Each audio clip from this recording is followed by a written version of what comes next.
E se você descobrisse que existem universos paralelos em que Jason Voorhees macetou um monte de jovens abestados? Contudo, esses filmes são capítulos perdidos, histórias que não fazem parte da linha do tempo original da franquia. O que você faria nessa situação? Essa é a história da segunda parte da saga Sexta-feira 13, onde eu vou resumir e derrotar os filmes Never Hike Alone, Jason Vengeance e o remake bem maneiro lançado em 2009. Para celebrar a Sexta-feira 13 de hoje, se inscreve no canal para acompanhar a cobertura da série Crystal Lake, que vai ser lançado em 2026, e acerta a sua peixeira nesse like. Não esquece de dar o like e seguir o canal.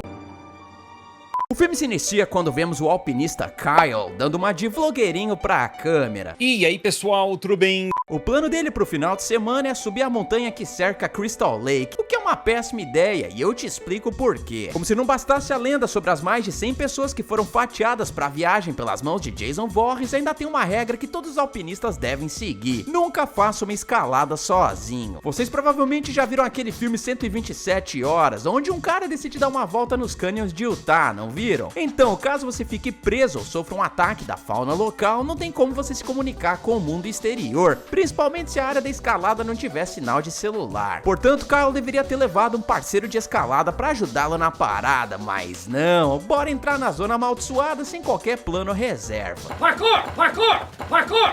Depois de várias horas de subida, Kyle chega no topo do local, e como já tá tarde para ele atravessar o vale e chegar finalmente no lago, ele decide acampar por lá mesmo. É aí que o Rabicó dá aquela trancada, já que Kyle ouve uma matilha de coiotes uivando e atacando algo no meio da floresta. Apenas que você conhecimento. No dia seguinte, Kyle continua a caminhada, até que percebe algo que não estava no seu mapa. Uma trilha alternativa que pode ser um atalho para chegar no lago mais rápido, caminho que o abestado decide seguir. Cara, você nunca assistiu Pânico na Floresta, não? Seguir uma trilha desconhecida é um erro de principiante, já que nos States tem uma lei bastante casca-grossa com quem invade propriedade privada. Ou seja, em poucos segundos você pode ser alvo de um fuzil AR-15, caso o dono da terra tenha acordado com o pé esquerdo. Portanto, se manter na trilha original é sempre a melhor ideia nessas situações. Esquece isso, porque Kyle não segue a minha dica e adentra o caminho do mal, chegando até uma linha que diz para as pessoas não ultrapassarem. O alpinista então explica para a câmera que algumas áreas daquele local foram transformadas em reservas ambientais, o que por algum motivo não é o suficiente para impedir o iluminado de invadir aquele terreno. Mano, o cara não fica contente em cometer um crime ambiental, como ainda produz prova contra ele mesmo, ao filmar tudo pro vlog dos alpinistas com déficit de atenção. Eu sou burro! Enquanto ele grava, vemos uma figura de quase 2 metros de altura o observando do mato. Ele mesmo, o dono do pedaço, Jason Voorhees.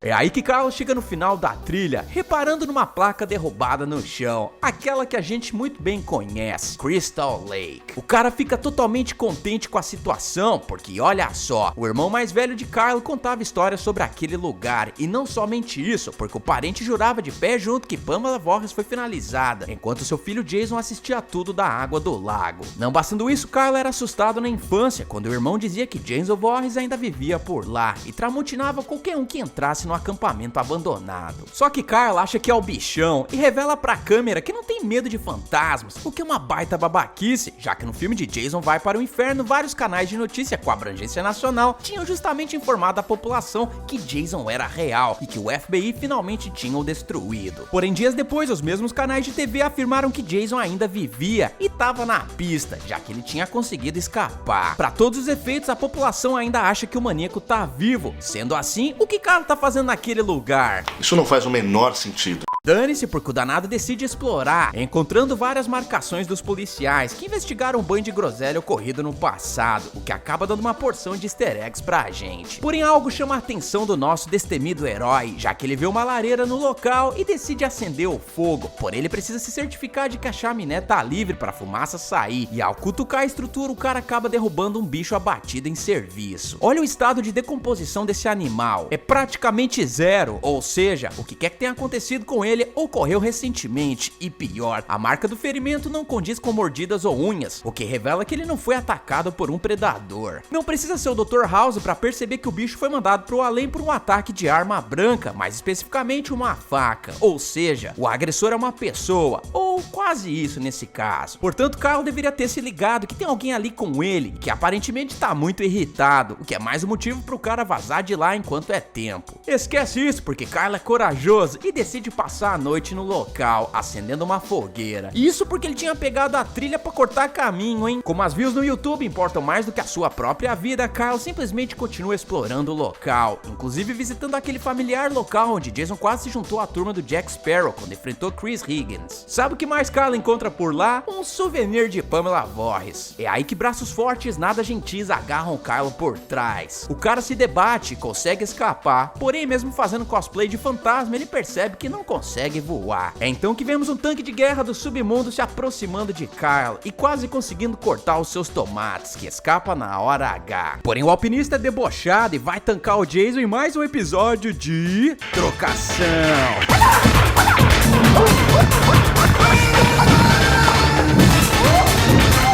Por mais que Kyle esteja em forma, ele não é páreo pro crossfiteiro de máscara de rock e não tem outra ideia a não ser correr. Nessas horas você deve sempre correr olhando pro chão, já que se trata de um território desconhecido e com um terreno totalmente desfavorável. Se você não tiver cuidado, pode cair feio ou até mesmo torcer o pé. Dito e feito, porque Kyle não vê um arame farpado e cai de boca no chão, ganhando ferimento bem feio na perna. Felizmente, nosso campeão consegue se enfiar na mata e escapa das garras de Jason. Só que Kyle percebe que a ferida na perna vai infeccionar logo se ele não esterilizar o machucado. O problema é que o kit de primeiros socorros dele tá lá no acampamento, o que praticamente o obriga a voltar pra lá. Nessa hora havia uma alternativa pra ele limpar a parada, já que no dia anterior nós o vemos pegando água de um riacho pra beber. Sendo assim, ele poderia ter usado o líquido pra desinfetar a parada. Existe um debate na comunidade médica sobre o grau de eficiência de água nesse quesito, sendo que os médicos obviamente preferem soluções salinas pra fazer o tratamento. Contudo, é bom lembrar que durante séculos o jeito mais comum de esterilizar ferimentos era a própria água de rios, então Kyle poderia tentar fazer isso e caminhar em direção à civilização. Contudo, ele prefere ir com o plano A mesmo e volta pra Crystal Lake, logo percebendo que Jason ainda tá patrulhando o local. Ele então pega o seu kit e se esconde debaixo de uma mesa pra dar pontos na ferida, o que eu sinceramente não faria. Se o remendo doesse mais do que ele pudesse suportar, Kyle poderia ter chamado a atenção ao berrar e chorar igual um menininho assustado, o que com certeza atrairia a ira de Jason. Outra possibilidade é que a luz do luar batesse na toalha de mesa e mostrasse a silhueta dele debaixo dela, já que dá pra ver que a lua tá incidindo diretamente naquele local. Sendo assim, Kyle deveria ter corrido pro mato e feito curativo lá. Dane-se, porque ele trata do Dodói ali mesmo e se prepara pra escapar do local. Porém, ele repara que Jason entrou pelo mesmo lugar que ele momentos antes. Nessa hora, enfrentar um monstro cara a cara e ainda estando machucado é uma péssima ideia, então ele tem que encontrar uma saída alternativa nesse momento, sendo que é possível ver várias aberturas entre as janelas que Kyle poderia ter usado pra escapar, já que tem espaço de sobra para um homem adulto passar por elas. Infelizmente, ele é lerdo e prefere ficar olhando pela fechadura até ser flagrado por Jason, que corre para dar um sacode no cara. Mais uma trocação acontece e Kyle leva a pior novamente, perdendo a pá que ele estava usando para se defender. Jason, por outro lado, vai tinindo para cima do rival e acerta uma machetada em seu braço, o que faz Kyle se apavorar e usar uma pedra para se defender, arrancando a máscara de Jason no processo e revelando que o cara deveria ter investido no tratamento de skincare, porque o maluco tá podre. Ok, nesse momento Kyle poderia ter feito outra coisa, e eu tô me referindo à areia no chão, que ele poderia ter jogado nos olhos de Jason, ou deixando o cego momentaneamente e vulnerável para ser macetado pela pedra na mão de Kyle. Porém, o parente de Ragnar prefere correr pro mato, e no meio do caminho acaba encontrando o machado com que Jason quase o acertou horas antes. É aí que o nosso herói comete o pior erro desse filme. O primeiro deslize é que ele fica tratando da ferida do seu braço em campo aberto, e pior, dando várias aberturas para Jason chegar de fininho e o fatiar pra viagem. Sendo assim, ele deveria ter usado a vegetação para se camuflar, ficando atrás de uma árvore para aplicar o band-aid, fora do campo de visão de Jason, mas aparentemente ele nunca jogou um game de FPS. O segundo ponto que eu quero destacar é que aparentemente tá fazendo um frio de lascar por lá, já que Kyle coloca um agasalho vermelho, o que é outra cagada. Vermelho, laranja, amarelo são as cores que mais se destacam à noite, facilitando o trabalho de predadores te localizarem, e sim, eu tô me referindo ao Jason nesse caso. Se você reparar, repararem bem, a parte interna do agasalho de Kyle é cinza, portanto ele deveria ter virado a blusa do avesso e a colocado dessa forma, já que essa é uma cor muito mais fácil de usar como camuflagem no meio do mato. Dane-se, porque Jason chega no cangote do nosso herói, que pega o machado e defere um golpe contra o vilão, conseguindo assim acertar o pescoço dele, porém Kyle também é ferido pela machete de Voorhees. Ainda assim o nosso herói consegue se levantar e continua a jornada. No entanto, ao olhar para trás, percebe que Jason também está se recuperando, o que pro alpinista era impossível até 10 segundos atrás. Ah, morre, diabo! O cara corre e chega do outro lado do lago, pensando estar salvo do perigo, o que não é o caso, já que Jason usa seu movimento stealth clássico e sai da água, apertando a cabeça de Kyle tão forte que ele sente uma baita enxaqueca. Porém, nós logo descobrimos que Kyle estava alucinando com o efeito dos remédios dados a ele por paramédicos que tinham o encontrado. Só que o alpinista tá super delirante e tendo visões cada vez mais reais com o vilão, e diz pra enfermeira que Jason ainda está vivendo em Crystal Lake. Como o cara não explica exatamente quem é Jason, a mulher pensa que é outro alpinista e pede pro motorista da ambulância esperar mais um pouco até eles fazerem uma nova busca. E adivinha quem é esse cara em questão? Ele mesmo, Tommy Jarvis, vivido pelo mesmo ator de Sexta-feira 13 parte 6. O cara burramente aceita o pedido da enfermeira e passa um rádio dizendo que vão ficar mais tempo por lá. Contudo, Tommy tá sentindo aquele cheirinho de miolo de Jason e sai da ambulância ao ouvir um barulho, o que é um clássico erro. Mano, você enfrentou esse cara 3 vezes. Bom, 2, porque a parte 5 não conta. Mas o que eu quero dizer mesmo é que você sabe que Jason sempre volta, e pior, vocês estão do lado de Crystal Lake e tem um paciente com uma tramontinada no bucho. Não precisa ser o Einstein pra perceber que vai dar ruim. Sendo assim, Tommy deveria ter fechado a traseira da ambulância e dado partida no carro, acionando a polícia sobre o ocorrido e que a propósito estava bem ciente do passado daquele local. Dane-se, porque ele logo descobre que Jason ainda vive e entra num embate com seu amigo de infância. Quando os outros paramédicos vão ver o que tá rolando, eles logo são puxados e tramontinados pelo vilão, que fica cara a cara com Kyle. Quando o alpinista tá prestes a se molhar, Tommy reaparece machucado, mas em plenas condições para dirigir a ambulância para longe de lá, deixando Jason sem o presunto da noite. Pessoal, uma paradinha no vídeo rapidinho para ter um papo sério com vocês. Quem tá entrando no mercado de trabalho hoje, ou que já ingressou há mais tempo, precisa aprender o inglês se quiser chegar naquele cargo com 388 benefícios e que paga o salário dos sonhos. É por isso que eu queria apresentar para vocês o método B-Way, um curso de inglês online e intuitivo que vai te permitir a escrever, ler e falar inglês no tempo impressionante. Para quem já me acompanha há mais tempo aqui no canal, sabe que eu morei na Irlanda por 4 anos e o fato de eu já falar inglês na época me salvou de várias presepadas e ainda permitiu que eu tivesse uma posição de liderança em multinacionais, como aquela da maçãzinha famosa. Infelizmente, quem não fala inglês no mercado de trabalho atualmente está sendo passado para trás. Então, se você quiser aprender para valer, eu vou deixar o link para a plataforma B-Way aí no campo de comentários e na descrição do vídeo também, onde você vai contar com aulas online casca grossa, vai receber material de apoio e ainda tem auxílio de inteligência artificial para acelerar o seu aprendizado.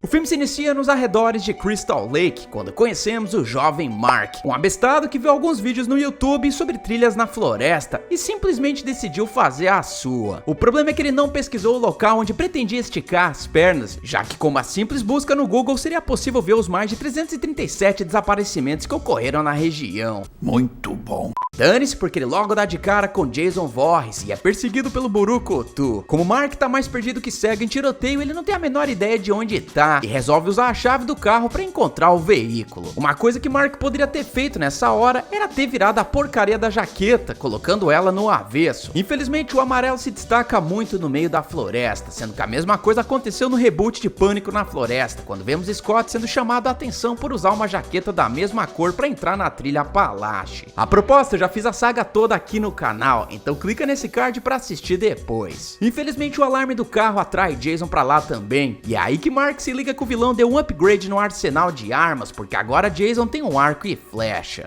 Uhul! Ok, dá pra ver que Mark tá cercado de vegetação, portanto o cara poderia ter usado as árvores à sua direita pra se proteger das flechas de Jason, já que o vilão foi lerdo e só levou uma. A última coisa que você quer fazer nesse momento é correr em linha reta, especialmente quando tem um alvo nas suas costas, o que Mark acaba fazendo, sendo acertado em cheio. O rapaz então se apoia numa árvore e percebe que Jason desapareceu magicamente, já que é muito provável que ele tenha usado a sua habilidade de teletransporte que ele aprendeu em Sexta-feira 13 parte 8. É aí que Mark é surpreendido pela retaguarda quando Jason aparece e acerta uma machadada bem na fuça do garoto. Algumas horas mais tarde nós revemos o xerife Rick Colon, e eu digo revemos porque esse personagem já tinha aparecido em Sexta-feira 13 parte 6 Jason Vive. Na época ele era aquele policial que foi trancado na cela por Megan, e como o cara nunca chegou a ver Jason em ação, ele obviamente não acredita nas lendas locais. Ele e o oficial Alan encontram o carro de Mark, assim como a groselha humana espalhada depois que ele foi atacado por Jason. Não bastando ter sido um Zé Ruela no passado, o xerife teme ser Zé Ruela no presente, já que ele manda o seu subordinado jogar sal pra derreter a neve e sumir com as evidências da cena. No entanto, outra pessoa já tava no local, ele mesmo, Tommy Jarvis. O cara suspeita que Jason tenha retornado das profundezas do capiroto, e em vez de tentar convencer o policial Alan a fazer uma busca pelo acampamento de Crystal Lake, não. Ele simplesmente vandaliza o carro da polícia, escrevendo a palavra Jason. Isso não faz o menor sentido. Enquanto isso, vemos o xerife reconfortando Dina, mentindo ao dizer que só encontraram o carro de Mark e que o status do garoto agora é desaparecido. O policial pede pra ir no quarto dele procurar por pistas e ao olhar na mesa do computador vê mapas com o destino onde Mark queria chegar, o acampamento de Crystal Lake. Como o cara tá afim de arquivar o relatório do caso logo, ele esconde o mapa e fala pra Diana que não encontrou nada demais. Porém a mulher sente aquele cheirinho de treta no ar e liga o computador pra procurar respostas. É aí que a mulher percebe que o filho dela estava se inspirando em um youtuber muito familiar pra gente, ninguém mais, ninguém menos do que Kyle, o mocinho do primeiro curta. É aí que vemos um flashback, em que descobrimos o que aconteceu com Mark antes dele ter virado presunto nas mãos de Jason. Ele realmente tinha conseguido chegar em Crystal Lake e, como um bom fotógrafo, tira várias fotos do local, incluindo uma do guia turístico do acampamento, o próprio cara da máscara de Rocky. Depois da caçada, quem decide ver os vlogs feitos pelo moleque é o Jason, que tá curtindo a parada, até que uma voz o chama, a voz de Pamela Voorhees. A mulher manda o Burukutu arrancar a máscara, o que ele faz, revelando que não é hoje que Jason vai concorrer no Mr. Universo. Nossa, você é muito feio. Voltando pro presente, vemos Tommy Jarvis tinindo pra sentar a bala em Jason. Só que, mano, a pior besteira que ele pode fazer nesse momento é entrar em Crystal Lake sozinho e ainda por cima à noite, já que a visibilidade seria bem menor nessa situação. No caso dele, eu seria muito mais precavido. A primeira coisa que eu faria seria comprar um drone de uns $500 na Amazon. Depois disso, eu usaria o dispositivo para sobrevoar a área de Crystal Lake, mantendo uma distância segura do chão. A gente sabe que Jason usa arco e flecha, então tem a possibilidade, se eu não tomar cuidado, perder o meu drone pra ele. Dessa forma eu poderia rastrear a Jason e aprender a rotina dele. Depois disso eu me armaria com coisas que causassem um impacto forte no vilão, como coquetéis Molotov. Isso permitiria que eu atacasse Jason sem me expor ao alcance do machado dele. Outra opção seria levar rifles de longo alcance, que são normalmente utilizados por caçadores nos States e fáceis de comprar nas lojas. Now the world don't know. Deixa pra lá porque ele não me escuta e insiste no erro. Felizmente os policiais o capturam antes dele entrar em Crystal Lake, e é aí que Tommy implora pra que a polícia acredite nele. No entanto, o xerife diz que o cara tá pirando o cabeção completamente e que Jason não passa de uma lenda local. Só que Tommy não entuba essa de graça e fala que o xerife é um covarde e que no fundo sabe que o vilão mascarado tá por trás de todos os desaparecimentos na região. Você é um covarde, Augusto Nunes. Você é um covarde. O policial não dá ouvidos a Tommy e o coloca no camburão, falando pro outro policial rebocar o carro do morador depois. Só que esse policial aí em questão tá muito curioso pra descobrir quem é Jason e simplesmente entra no acampamento pra saber se Tommy tava de caô, o que não é o caso, já que ele percebe que a luz de uma das cabanas tá acesa. O cara poderia ter passado o rádio pro chefe e avisado que tinha alguém naquele local, mas não, ele prefere entrar sozinho e é aí que ele vê Jason ajoelhado no altar de Pamela Voorhees, ou melhor, no altar da cabeça de Pamela Voorhees. O oficial da lei pede que Jason se renda, mas o cara não tá muito interessado em fazer isso não, já que ele utiliza a sua habilidade mais apelona, o teletransporte. Pô, cara, de novo! É só nessa hora que o policial se lembra de usar o rádio, mas agora já é tarde, porque Jason reaparece e usa a 12 do tira contra ele mesmo, o fazendo perder a cabeça, literalmente.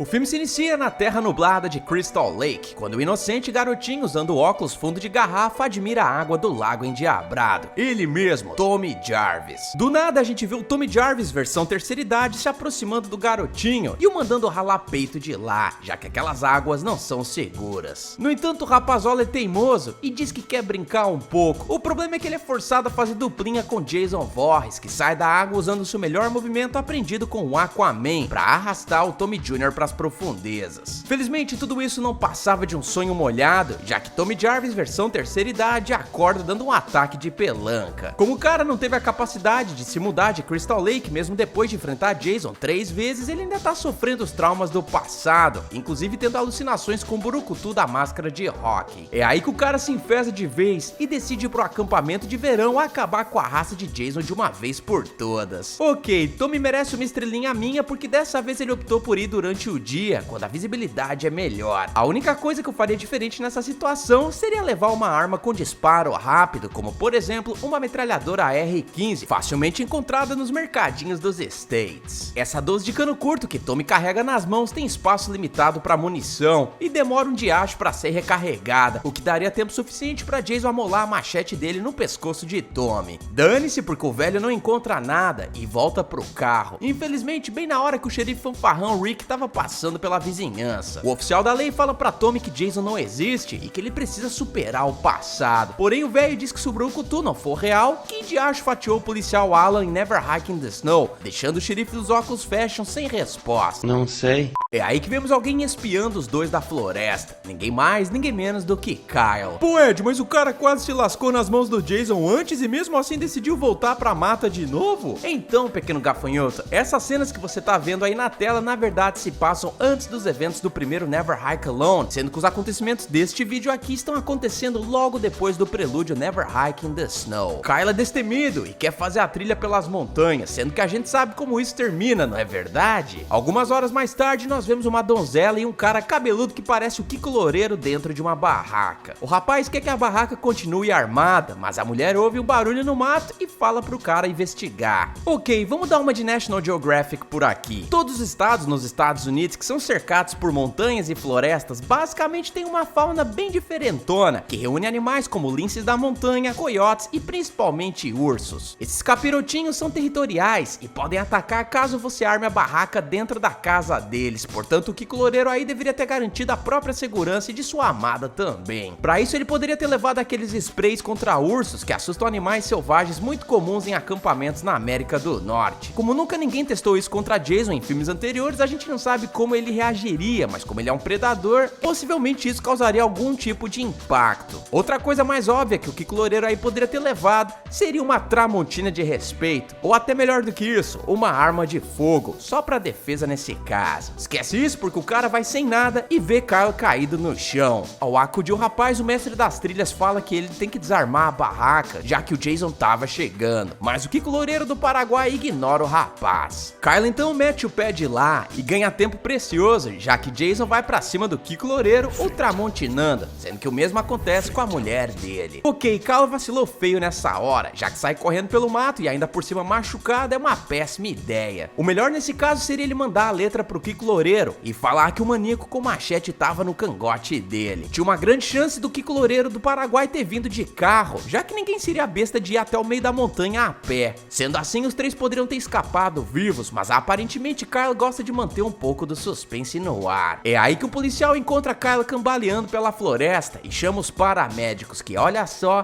contam com Tommy Jarvis no volante. O cara tá sentindo aquele aroma do passado no ar e fica cabreiro, principalmente quando uma paramédica diz que Kyle tá delirando e falando que tem outra pessoa andando pelo bosque. É aí que a policial que encontrou Kyle é atacada por Jason, que tava de tocaia no banco traseiro da viatura. Infelizmente, a mulher é logo finalizada pelo Burukutu mascarado, que usa uma flecha para atravessar o alvo. O próximo da lista é Tommy, que finalmente reencontra o motivo dele molhar os lençóis desde a infância, porque os dois saem numa trocação bem meia boca por sinal, e Tommy leva a pior, sendo nocauteado na cabeça. Os paramédicos vão ver o que tá rolando, mas como a gente bem sabe, eles logo são tramontinados para outro plano astral. Para sua sorte, Tommy retoma a consciência e mete o pé no acelerador, salvando tanto ele quanto Kyle. Infelizmente, mais uma cagadinha de leve acontece, já que o cara simplesmente para a ambulância para falar no rádio, pedindo que o hospital contate o xerife Ramelão e avise que Jason tá de volta. Tudo bem o cara chamar reforço da polícia, mas custava Tommy ter continuado em movimento ao fazer isso?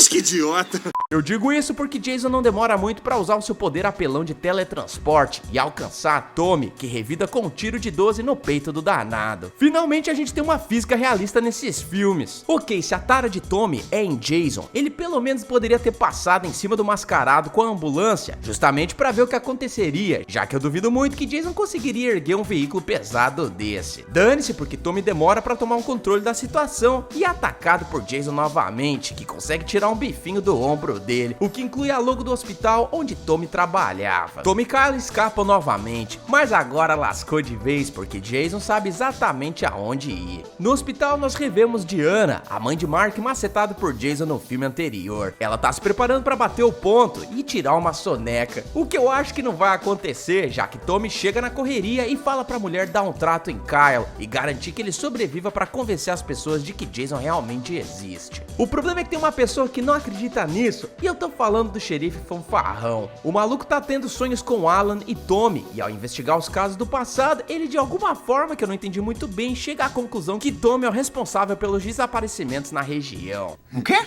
Rick fala pro restante dos tiras procurarem pelo motorista da ambulância, que já tá lá conversando com Diana e contando toda a história doida por trás de Crystal Lake. Inicialmente a mulher não acredita nele, achando que o cara tá precisando voltar pra medicação controlada. Porém os dois encontram uma GoPro usada por Kyle, que na tentativa de fazer o seu vlog filmou toda a ação acontecendo em Crystal Lake. Os dois então decidem ver o que tinha naquelas gravações e percebem que Jason não aparece nelas. Porém algo chama a atenção dos dois, a cabeça mumificada de Pamela Voorhees. Nesse meio tempo a gente assiste Carla acordando da cirurgia, porém o seu sono tá prestes a ficar eternizado na história, pois Jason está o observando pela janela, que ele quebra e se prepara para fatiar o herói do primeiro filme. Como o choque foi tenso, a gente logo descobre que Carla tá sofrendo do mesmo mal que Tommy, já que ele também tá alucinando com Jason Voorhees. Antes de chorar, ele é reconfortado nos braços de bexiga véia de Tommy, que fala que o único jeito de mandar o mascarado sentar no espeto do capeta é quebrando a ligação que ele tem com o mundo dos vivos, ou seja, eliminar os restos mortais de Pamela Voorhees. Diana se junta a eles na esperança de vingar o destino de seu filho, e então vemos o trio Parada Burra fazendo jus ao nome da super equipe que eu acabei de criar, já que eles estão num hospital que só tem um andar, mas mesmo assim acham que é uma boa ideia descer de elevador. Eu digo isso porque eles dão de cara com a polícia, já que o xerife fanfarrão tava de tocaio esperando. Eles poderiam ter usado a janela do quarto de Carlo para escapar na surdina, especialmente depois de Tommy saber que a polícia tava na cola dele. Dane-se porque o xerife Rick diz que vai mandar Tommy pro Chilindró. Contudo, essa briguinha de quinta série logo é interrompida, pois um dos policiais passa um rádio pro patrão e comenta que tem um delinquente vandalizando os carros no estacionamento do hospital. O xerife não dá muita bola pra isso e manda o tiro prender o meliante, mas não demora muito pra cabeça do oficial entrar no hospital na companhia de ninguém mais, ninguém menos do que Jason Voorhees. Finalmente nós vemos Rick Coloni ficando paralisado com a existência de Jason. Minha nossa!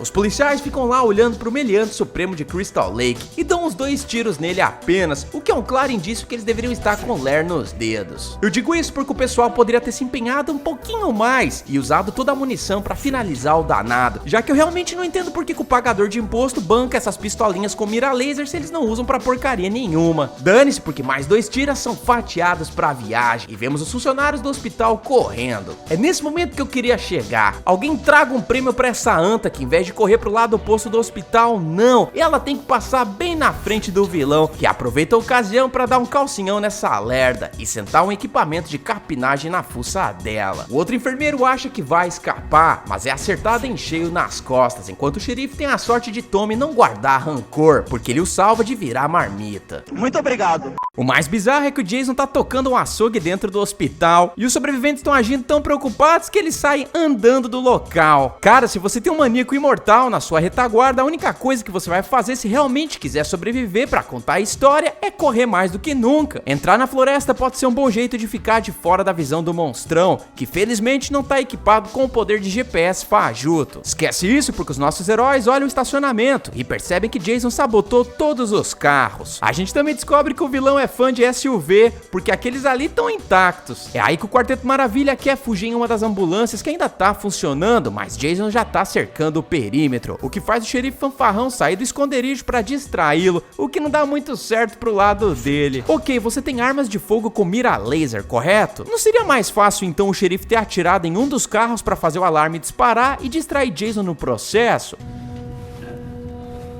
Dessa forma, os 4 poderiam chegar na ambulância com toda a tranquilidade do mundo. Dane-se, porque Jason avista os fujões metendo o pé e decide caçá-los, cortando o caminho pelo Lago do Capeta. O trio Parada Burra chega no acampamento sangrento e saem procurando a cabeça de Pamela, enquanto Jason emerge da água completamente curado dos ferimentos causados pelos policiais no hospital, o que deixa a impressão de que a água do lago tem propriedades regenerativas em Jason, que por acaso também explica ele sempre voltar intacto. Finalmente vemos Kyle e Tommy encontrando o que restou de Pamela, sendo que eles perdem um tempo danado pensando no que fazer pra destruir a mandinga. Cara, eu vou ter que fazer as apresentações por aqui. 12 de Tommy conheça a cabeça de Pamela. Cabeça de Pamela conheça a 12 de Tommy. Cara, eles poderiam ter destroçado a parada atirando nela, mas não, porque Jason chega no rolê e empurra a dupla dinâmica no chão. É aí que Tommy resolve atrasar o seu arqui-inimigo em mais um episódio de Trocação.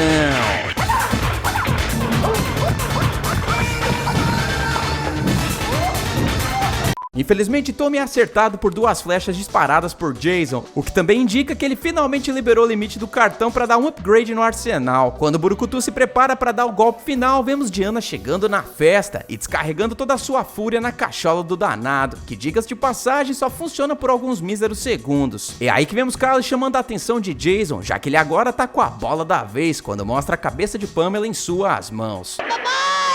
Isso atrai a ira de Jason, que sai pra jogar futebol americano com Kyle, ou devo dizer, futebol pan-americano. Kyle acha que despistou Jason, mas erra rude, já que o vilão magicamente sai da água pra dar um abraço de urso no jovem, que por outro lado pensa rápido e coloca a cabeça de Pamela na frente de seu rosto, fazendo o próprio filho da mulher estragar a cara dela pro velório. É aí que Jason fica muito triste e vê o espírito da mulher o chamando do lago. Como é que eu parei essa merda? Isso acaba abrindo brecha pra Tommy dar o último respiro e fazer um headshot com a cabeça do vilão. Uhul! No final do filme, tudo acaba bem, vemos o FBI chegando em cena, já que a perseguição a Jason voltou a ser problema do governo federal, e não apenas de Crystal Lake. Diana também entende o que aconteceu com o filho, já que o presunto dele estava na coleção de Jason. Nós também vemos Kyle dando um abraço no seu mentor, e falando pra Tommy que nunca mais fará uma trilha. Por sua vez, a gente assiste o Sr. Jarvis respirando aliviado, sabendo que agora poderá dormir igual uma princesa da Disney, sem Jason pra atormentar os seus sonhos. Ou será que não? Eu digo isso porque saem bolhas de ar do nariz de Jason sob a água de Crystal Lake, indicando que ele voltará muito em breve. No final do filme vemos outro youtuber tentando farmar as views de Kyle, quando ele revela que o Rei das Trilhas nunca mais voltou a postar vídeo na plataforma. Tendo a ideia de seu grande próximo canal de trilhas, vemos o danado afirmando que vai fazer a trilha de Crystal Lake.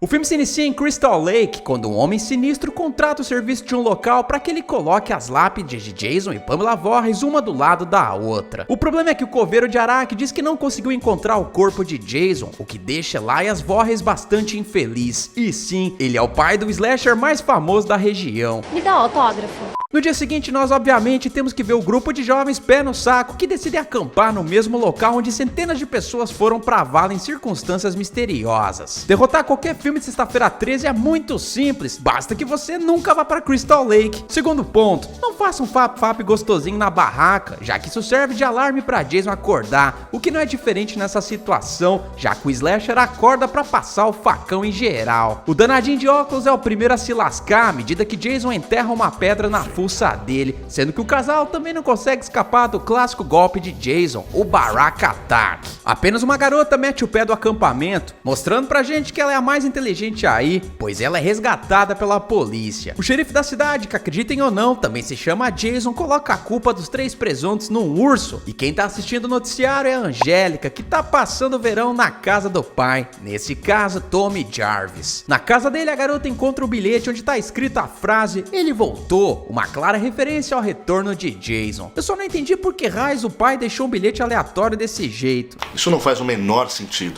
Dane-se, porque Angélica fica tinida pra entrar no mato e procurar o pai, e então ela liga pra um amigo de infância, que eu gentilmente vou chamar de hippie genérico. Esse cara vem estudando tudo sobre Jason, já que o plano dele é escrever um livro sobre o Burukutu. Além dele, nós temos mais 3 jovens que perderam familiares nas mãos de Jason e que se voluntariam pra ajudar a Angélica na busca, sendo que um deles é ligeiro e dá aquela passada no Walmart pra comprar o arsenal de armas todo. Mete a bala nele, mata esse danado! Como a Angélica tem uma irmã mais nova chamada chamada Ashley e ela corre pra desovar a Chatonilda e a deixa com a Abigail, a bisavó das duas. No entanto, Ashley não tá afim de ficar assistindo Chiquititas em casa e decide seguir a irmã de bike junto com uma amiga genérica. Enquanto isso, a gente descobre que tem uma galera querendo ganhar dinheiro em cima da lenda de Jason e pra isso eles montam tours pela floresta. A primeira excursão é formada pelo Mr. Botox, pelo Calvo Lenhador e pela Miss Farol Aceso. Eles estão levando 4 clientes pro passeio do dia, que seriam apenas pessoas comuns se esse cara aí não fosse a lata do Will Smith depois do atropelamento. Do outro lado do bosque a gente tem uma outra excursão, que não importa muito por aqui, já que os 5 integrantes dela são rasgados ao meio por Jason. Vocês acham que o maluco do facão se dá por satisfeito? É claro que não, porque o danado ferra a vida de mais 2 tias que estavam atrasadas pra fazer o cabelo e de um bando de meliante que só queria levar latinha pra reciclagem. Enquanto isso, vemos Angélica e os outros Zé Ruelas indo até a psiquiatra da cidade, que por acaso era a mesma profissional que tratava de Tommy. A mulher diz que Jason não é real e que o pai da Angélica só deve ter saído pra comprar cigarro. No entanto, o hippie genérico aproveita a distração da mulher pra pegar um livro com todas as informações sobre o passado de Jason. Ué, mas se a mulher não acreditava nele, por que raiz ela tem um dossiê sobre o Borucutu? Não sei.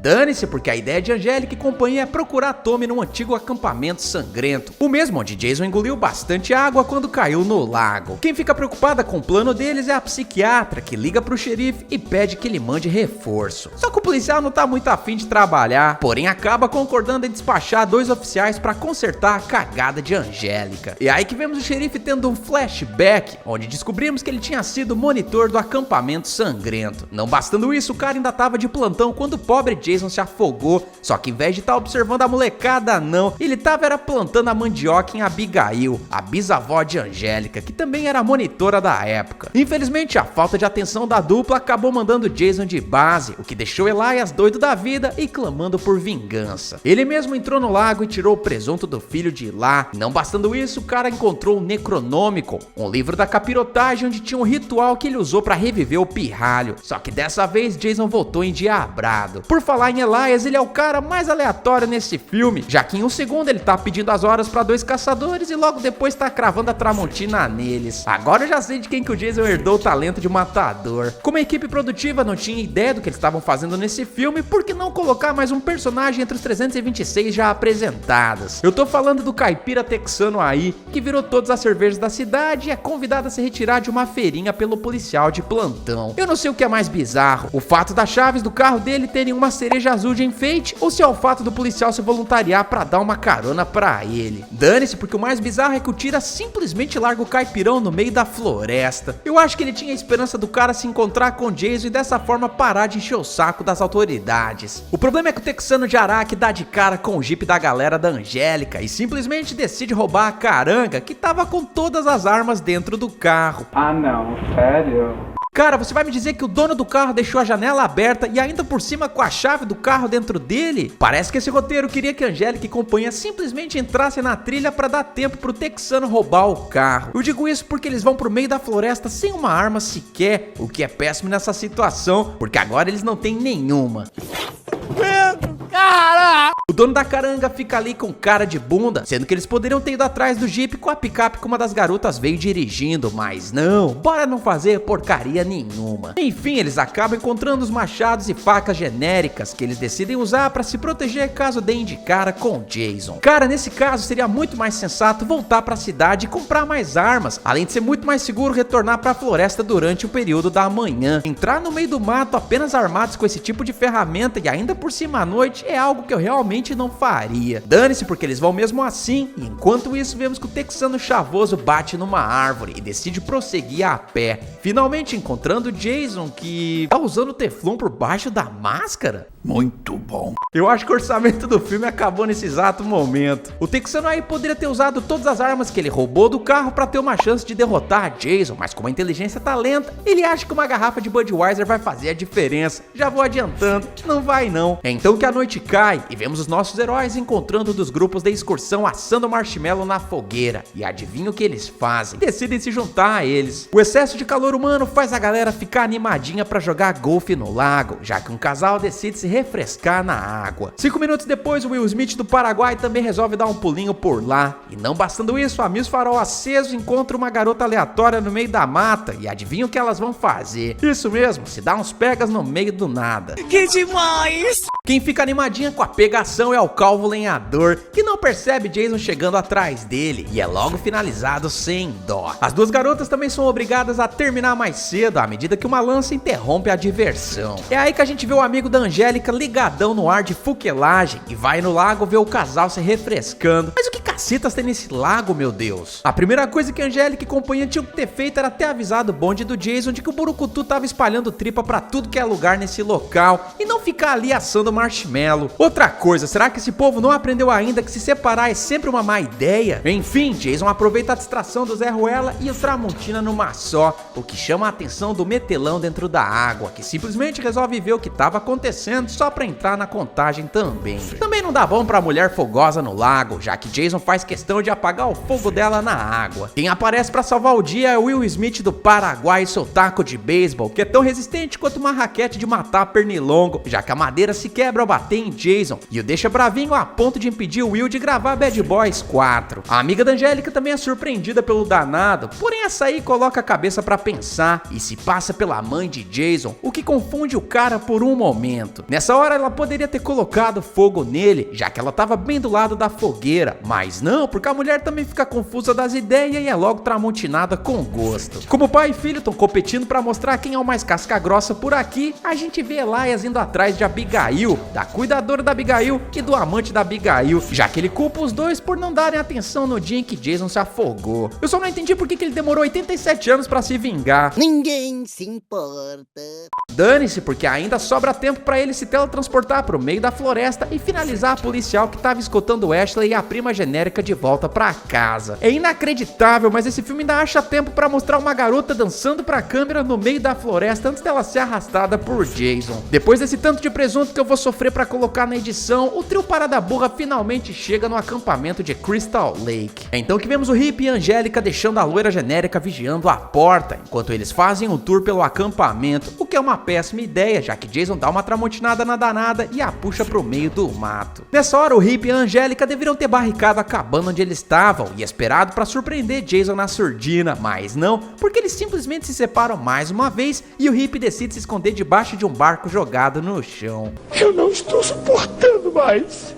Como Jason não cai no golpe, ele começa a espetar o barquinho com uma barra de metal, o que deixa o Hippie berrando igual um quero-quero no deserto. Cara, Jason já sabia que o cara tava se escondendo ali, então seria muito mais fácil pro Hippie segurar a barra de metal assim que ela perfurasse a madeira e jogar do barco no vilão pra derrubá-lo no chão. Depois disso era só aproveitar o momento pra moer Jason na porrada, mas não, bora ficar ali e ser finalizado de graça. É aí que a Angélica chega no Hadouken e mete a faca no vilão. O problema é que ela não sabia que o danado tava trabalhando em dupla, já que Elias chega bem na hora e crava a tramontina dele nas costas da garota. Como isso aqui tá parecendo almoço de domingo, a irmã caçula e a prima genérica aparecem bem nessa hora e choram pela partida da garota pro além. Elias então manda Jason terminar o serviço e acabar com o choro das crianças. Porém o vilão tem um código de conduta e se nega a fazer isso, o que obriga Elias a varrer a sujeira pra debaixo do tapete. Como é que eu parei essa merda? É aí que outro policial chega no rolê e mete bala no pai de Jason, dando a oportunidade pro vilão vazar. O oficial da lei então chama o reforço pelo rádio, porém percebe que Elias magicamente sumiu do rolê e sem tempo a perder ele leva a Angélica pro hospital. Alguns dias se passam e descobrimos que a Angélica sobreviveu por causa do protagonismo. O policial salvador da pátria diz que não conseguiram encontrar o pai dela e é nessa hora que Tommy Jarvis liga pras filhas. Como o cara não pagou o plano de celular, a qualidade da ligação tá uma porcaria e ninguém consegue ouvir nada. Mesmo assim, a polícia decide ir pra floresta procurá-lo novamente, e enquanto isso a gente vê Elias queimando uma foto de Tommy com os pais dele, ao mesmo tempo que Jason observa a cena de longe. O filme se inicia quando a gente vê o Elias, o pai do Jason, e o próprio vilão se aquecendo numa linda tarde de inverno, já que eles são dois desocupados, não gostam de trabalhar e não tem casa pra morar. A propósito, eu sei que o nome desse cara em inglês é Elias, mas pra mim fica difícil ficar falando isso toda hora, porque a minha língua vai ficar toda enrolada, então eu vou chamar ele de Elias no vídeo, beleza? Tudo bem. O problema é que o Jason já tá umas 24 horas sem passar o facão em alguém, o que deixa ele tinindo pra decapitar o próprio pai cara de mendigo, que fala pra ele parar, já que ele tem uma dívida com ele, porque foi o pai que ressuscitou ele no ritual mandigueiro. Outra coisa que eu gostaria de comentar aqui, esse maluco aí deve estar usando algum filtro de voz, não é possível, o cara tem a voz do Darth Vader, meu irmão. I raised you, boy. My blood. Enfim, é então que a gente vê um flashback mostrando os eventos após o primeiro filme, quando a Pamela Voorhees foi de base. É aí que a gente entende que o outfit do Jason na verdade pertencia ao pai dele, incluindo a batinha e o facão. Além do livro que a gente viu lá no 9º filme da franquia, Jason vai para o inferno, nesse caso Naturum Demonto, onde está presente o ritual que foi responsável por trazê-lo de volta à vida. O Elias fala pro Jason que tem um jeito de ressuscitar a Pamela, caso eles passem o facão nos frequentadores do acampamento de Crystal Lake. Não bastando isso, de acordo com Elias, ninguém pode saber que o Jason tá vivo. Ele então coloca um saco de pão na cabeça dele. Eu acho que isso é uma desculpa pra dizer que o filho era muito feio, que nem o pai aguentava olhar pra esse joelho de porco aí. Nós então revemos Angélica, Final Girl do filme anterior, que aqui deu uma bela emagrecida e deve ter feito a harmonização facial. Uma amiga genérica dela chega na casa e diz que ela precisa aproveitar o sábado à noite, mandando ela tomar banho. Afinal, sábado é sempre dia de banho. A gente também percebe que o diretor é um baita pervertido, porque ele filma uns 25 closes dela de calcinha e sutiã. Eu acho que essa franquia sempre tenta agradar os verjões.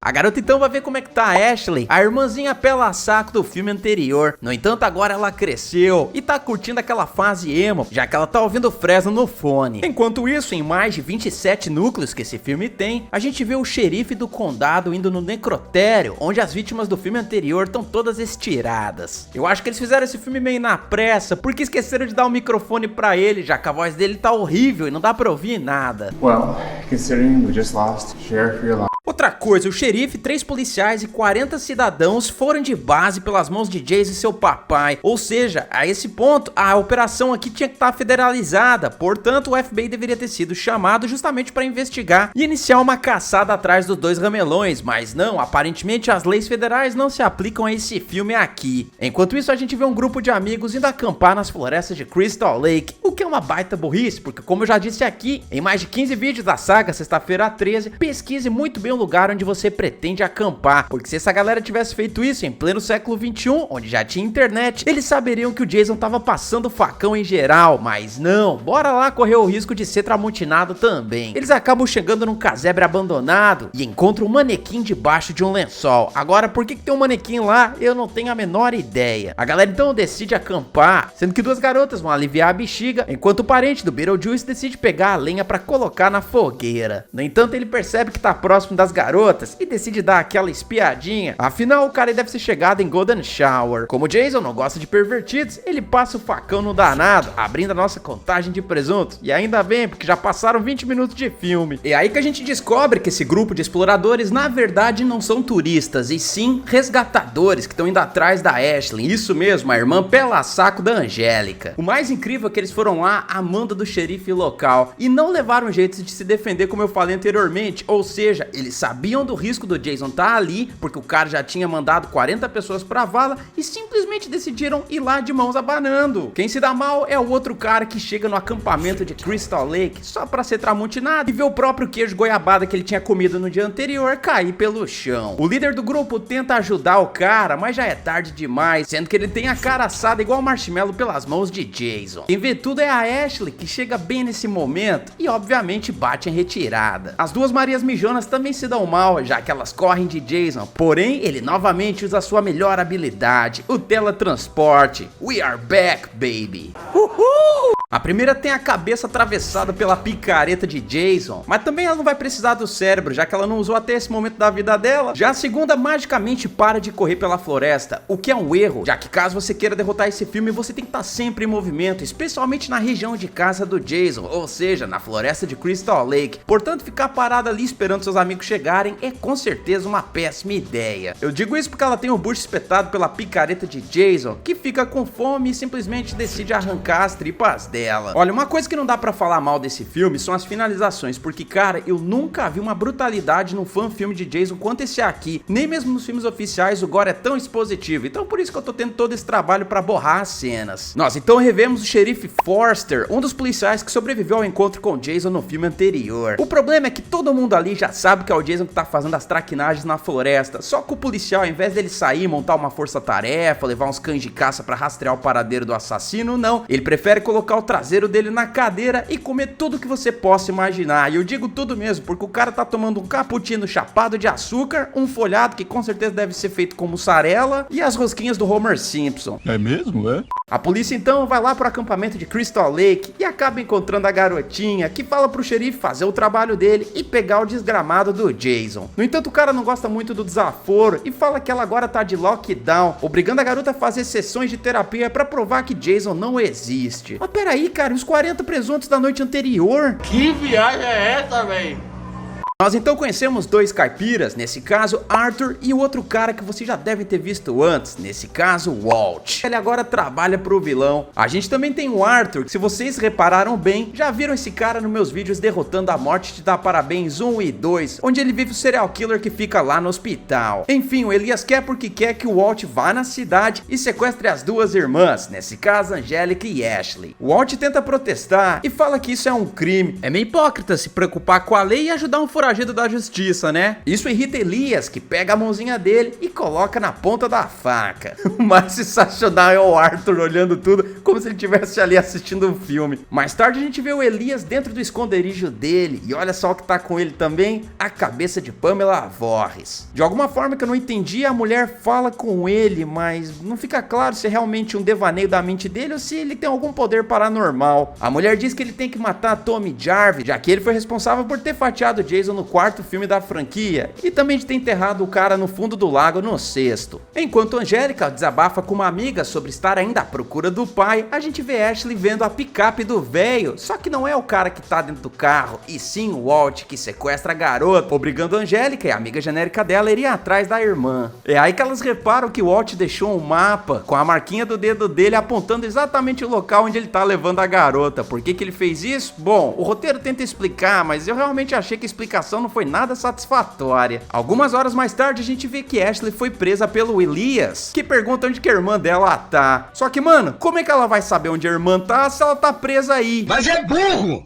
Enfim, ela pergunta se o pai dela ainda tá vivo, só que o cara não responde. Enquanto isso, a gente vê que a única estrada de Crystal Lake foi bloqueada pela polícia, o que causa um baita tumulto digno de horário do Rush em São Paulo. A gente vê uma excursão de jovens coroas indo atrás do Magic Mike, sendo que nós revemos Nick e sim, uma das sobreviventes também do sexto filme da franquia. Lembra aquela garota que tem a cara amassada no trailer? Então, ela diz que não foi de base e sim teve que fazer uma operação plástica para remendar a cara. Além das jovens MILFs, a gente também tem outros grupos de pessoas, nesse caso uma banda de rock, que olha só, conta com a participação especial de ninguém mais, ninguém menos do que Richie Ramone, um dos músicos da banda Ramones de 1983 a 1987. Não bastando ele, tem outro cara da banda que tem um probleminha que eu compartilho às vezes, nesse caso um leve grau de Tourette. Essa síndrome faz o cara ter alguns movimentos involuntários, como gritar ou gesticular bastante. A gente também tem a gangue do Zé do Bigode, um bando de playboys que tá curtindo a mulherada da cidade pequena, e o time dos emos, que conta com essas três garotas fãs do NX0 e esse Zé Mané aí atrás da picape. Como ninguém quer perder os dias de verão, eles decidem furar o bloqueio e dão um balão na polícia, indo pra floresta. Quem chega no rolê também é o xerife Forster, que fala que aquela parada do mapa não faz sentido, já que o sequestrador não iria apontar exatamente onde ele estava mantendo os reféns. Ele teme se tratar de uma armadilha, no entanto eles não vão ter tempo para discutir o assunto, já que Jason decide trabalhar no horário diurno também, e chega passando o facão em todo mundo, principalmente nos dois policiais que estavam fazendo o bloqueio.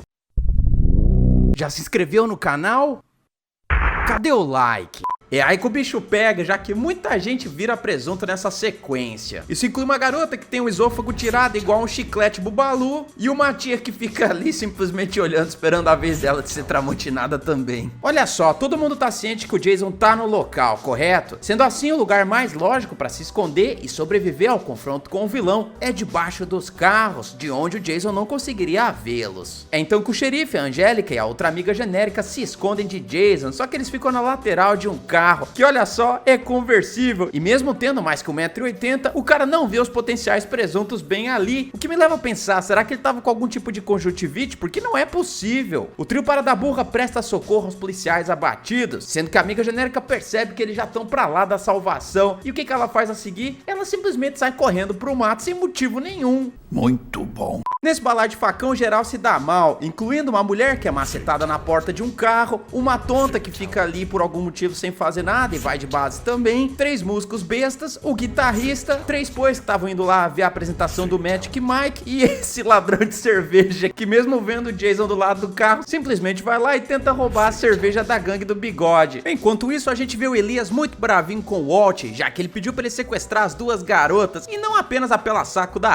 Ashley. Como forma de castigo, o Elias coloca a mãozinha do Walt dentro de um triturador de alimentos, o que nesse caso vai ensinar o maluco a aprender a virar canhoto. Algumas horas se passam e a gente vê os núcleos de personagens nada carismáticos perdidos no meio da floresta, exatamente o mesmo lugar que eles não deveriam estar, pois ali é a área do Jason. Nesse caso, eles poderiam ter seguido a estrada, exatamente aquela que estava bloqueada momentos antes pela polícia, o que permitiria que eles chegassem nas cidades próximas e buscassem algum tipo de socorro. Deixa pra lá, porque a gangue do Zé do Bigode simplesmente pega os celulares e começam a iluminar as plantas por algum motivo que eu não entendi muito bem, o que faz o Jason encontrá-los e macetar todo mundo, colocando mais 4 presuntos na conta. A gente também vê o Quarteto Maravilha das jovens coroas discutindo sobre Jason, sendo que uma delas diz que nunca ouviu falar no cara. No entanto, Nick diz que isso não é possível, já que todo mundo em Crystal Lake conhece a lenda sobre ele. É aí que a mulher joga um easter egg bem danadinho na nossa cara, dizendo que ela foi criada em Haddonfield, a mesma cidade que pariu Michael Myers.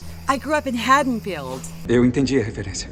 Se ela não conhecia o Jason antes, pode apostar que agora ela vai conhecer, já que o maníaco do machado começa a persegui-las. Elas então se aproximam de uma cerca de madeira e 3 das garotas conseguem passar por baixo dela. No entanto, a amiga genérica de Allison fica por último e se ferra, já que ela é puxada pra trás por Jason. Cara, vamos lá, olha a altura dessa cerca de madeira. O que eu quero dizer é que a amiga genérica da Angélica poderia simplesmente ter pulado por cima, em vez de ter esperado as outras 3 garotas passarem de cada vez pela cerca. Eu não aguento mais. Alguns minutos mais tarde, 2 núcleos de personagens se encontram, no caso das jovens coroas e o de Angélica, que tá acompanhada do xerife fanfarrão e também do Rich Ramone. A galera entra numa espécie de depósito, sendo que Angélica pergunta para jovens coroas onde é que a amiga dela tá. É aí que Nick conta as más notícias, deixando ela perplexa. Num show de atuação digno da oficina de teatro, não dou a mínima. O Rockstar então olha pra Angélica e diz que não conseguiu salvar a amiga dela, mas peraí, o cara nem tava na cena onde ela foi tirada, como assim? O que esse cara tá falando? Ele tava do lado da Angélica esse tempo todo. Maconha. O pessoal então burramente tenta descansar, sendo que o Hit apoia a cabeça na parede, só pra ela ser atravessada pelo facão de Jason. Não demora muito pra Jason entrar na cabana, sendo que Nick tenta fazer uma revanche pelo que ela sofreu no passado, que não dá muito certo pro lado dela, que é desmaiada pelo vilão. Enquanto isso, as outras 3 poias tentam pular uma janela, só que só a Angélica tem essa habilidade, porque a outra jovem coroa não consegue passar uma janela de meio metro de altura.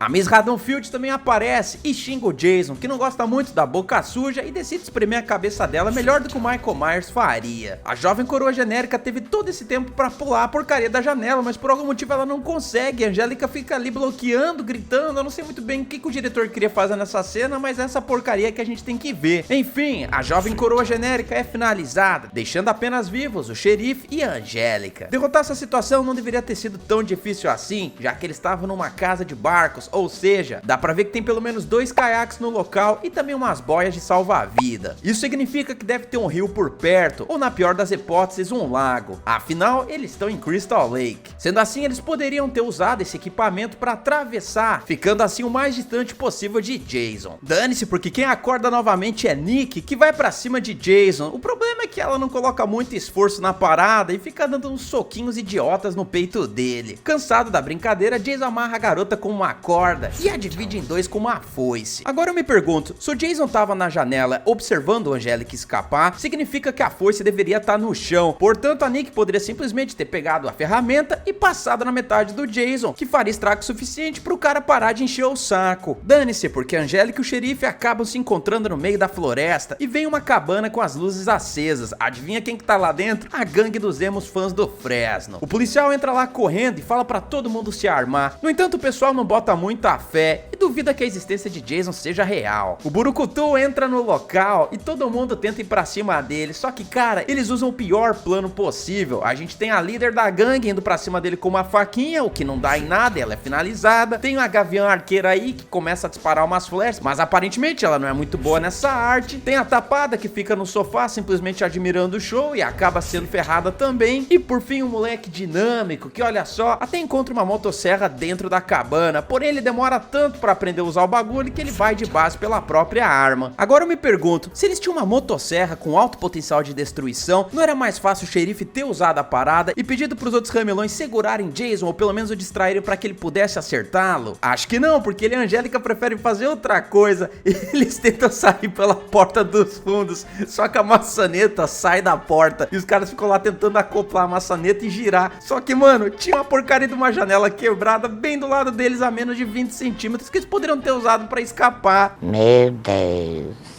Enfim, os dois acabam fugindo e assim o filme pula pro Walt, que chega em outra cabana, só que dessa vez ela tá sendo usada por um personagem muito familiar da gente, nesse caso, Tommy Jarvis. O Walt leva a lança que a gente viu lá no sexto filme da franquia, aquela mesma que o Tommy usou pra espetar o Jason e que infelizmente acabou captando o raio e dando vida novamente pro vilão. O Walt é tipo um Wikipédia da região e diz pra ele que é o único jeito de parar Jason definitivamente, ou seja, espetar a lança novamente no lombo do vilão. Em mais um episódio de maratona em Crystal Lake, a gente vê o xerife e a Angélica chegando na mesma cabana onde Ashley tá sendo mantida, já que ali é o altar de Pamela, o lugar onde eles querem revivê-la. O xerife tenta desamarrar a Ashley, enquanto a Angélica simplesmente pega o Naturo Demonto e fica ali folheando pra se inteirar sobre a situação. Lá ela descobre que o ritual só pode ser completado se ela e a irmã forem de base pelas mãos de Jason. O problema é que eu me pergunto nessas horas, custava primeiro ela ter ajudado o xerife, fugido do local, pra depois entender o que tava acontecendo? É verdade. Eu digo isso porque eles perdem um tempo danado e assim Elias chega na cabana também. O policial percebe que o cara tá armado com duas facas e aponta a arma pedindo pra ele largá-la, só que, mano, ele já sabia que era o Elias o vilão da parada. Custava ter metido pipoco no danado, visto que ele é um mero mortal. Eu não estou suportando mais.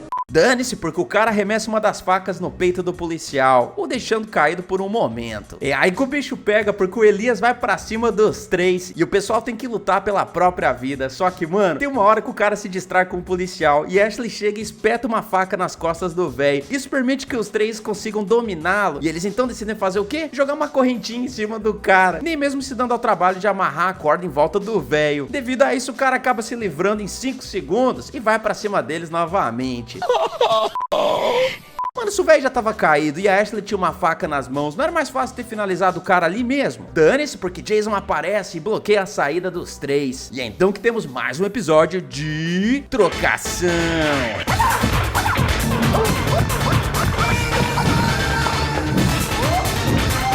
Elias pode estar velho, mas o cara é forte igual um touro e pega uma cruz de madeira pra afundar no coco do policial, o finalizando. Enquanto isso, as irmãs Parada Burra tentam dominar Jason com as correntes. Só que, mano, tem uma hora que dá pra ver que a Angélica tá conseguindo puxar o pescoço do cara pra trás, sendo que Ashley teve todo o tempo do mundo pra pegar a porcaria da machete dele que tá fincada bem do lado dela. Mas não, ela fica ali na mesa simplesmente admirando o show. Dane-se, porque os vilões vencem essa, pelo menos até Tommy Jarvis chegar. O cara parte pra cima do Jason e o imobiliza com uma 12 automática, que tem bastante coisa pra deixar o Jason no chão. Great success!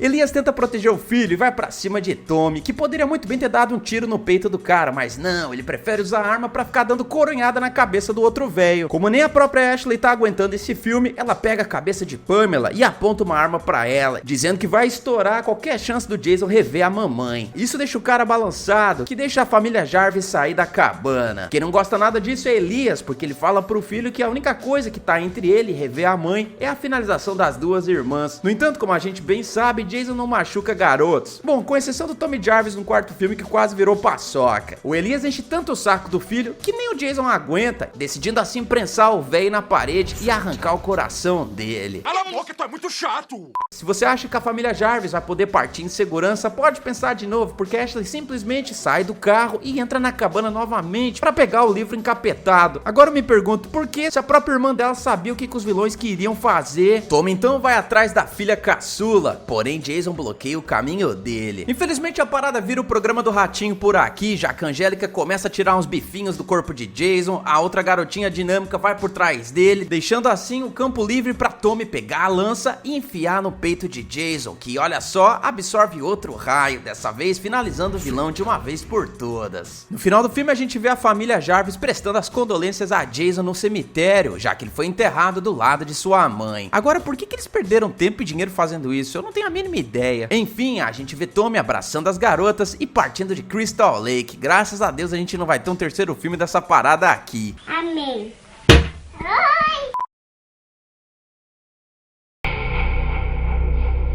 O filme se inicia no dia 13 de junho de 1980 e já vou mandar um spoiler pra vocês. É sexta-feira. É mesmo, é? A gente vê uma monitora no acampamento de verão de Crystal Lake. Ela tá correndo pela floresta e ainda por cima dando um baita ataque de pelanca. Graças a Deus ela foi ligeira e pegou uma machete pra se defender. Agora vocês devem estar se perguntando, do Jason? Na verdade não, já que é a mãe dele que tá atrás da garota. Tudo bem que alguns idosos no escuro podem dar um pouco de medo na gente, mas não dá pra levar a sério essa tia aí com cara de Clade. A Clade, ou melhor, a Pamela Voorhees, diz que ela fatiou todos os monitores do acampamento, já que naquela época ela não tinha um reclame aqui, e o único jeito que ela encontrou pra acionar o Código de Defesa do Consumidor foi atacando os funcionários, que acabaram deixando Jason se afogar no lago enquanto tava dando uma bimbadinha. A monitora sobrevivente fala que não teve nada a ver com aquilo, já que o garoto se afogou há mais de 10 anos atrás. No entanto, Pamela não quer conversa e diz que Jason partiu dessa pra pior por causa da mulher. Qual é, minha senhora? Seu filho tá dando uma de candinha bem atrás daquele arbusto. Que é isso, cara?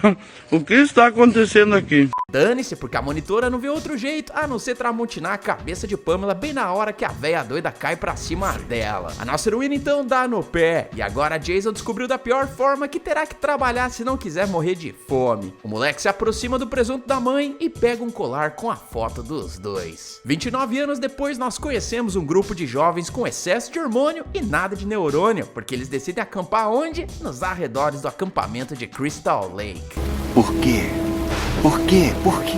Ok, era de conhecimento público que tinha acontecido com a Clade Voorhees e seu filho Jason naquele local, sendo que as autoridades ainda procuravam pelo rapaz, que acabou crescendo e fatiando todos os penetras que ousavam adentrar o seu mundinho perfeito. Mesmo assim, os jovens decidem armar a barraca e participar de uma rodinha queima marshmallow. A propósito, o guia burrístico deles é o Wade, um cara que sabe o que aconteceu no passado e ainda por cima tem total conhecimento de que eles estão a menos de 500 metros do acampamento sangrento. Ele menciona Jason e diz que o garoto presenciou o trabalho de açougueiro feito na mãe dele, mesmo que não tivesse ninguém lá por perto para testemunhar aquela situação. Dane-se, porque o Wade e seu parceiro Rich, que a propósito é um dos atores principais em Superstore, uma das minhas séries de comédia favoritas, tem um segundo objetivo para ir até Crystal Lake. O plano deles é basicamente pegar umas mudinhas da planta sagrada de Bob Marley e vendê-las no mercado paralelo de Walter White. O problema é que o GPS que eles estão usando foi comprado no 3x30 e eles não têm ideia de onde a plantação fica. Decidindo continuar a busca pela mina de ouro no dia seguinte, eles ficam ali de boa, ou melhor, extremamente de boa, já que Rich é convocado para o trabalho de bombeiro, já que a sua namorada Amanda tá cheia de fogo para apagar. Enquanto isso, nós vemos o outro casal formado por Mike e Whitney desbravando a floresta, até que eles vão parar no acampamento sangrento. A garota diz que é melhor eles voltarem, principalmente depois de ouvirem a história de Wade, porém Mike pergunta o porquê.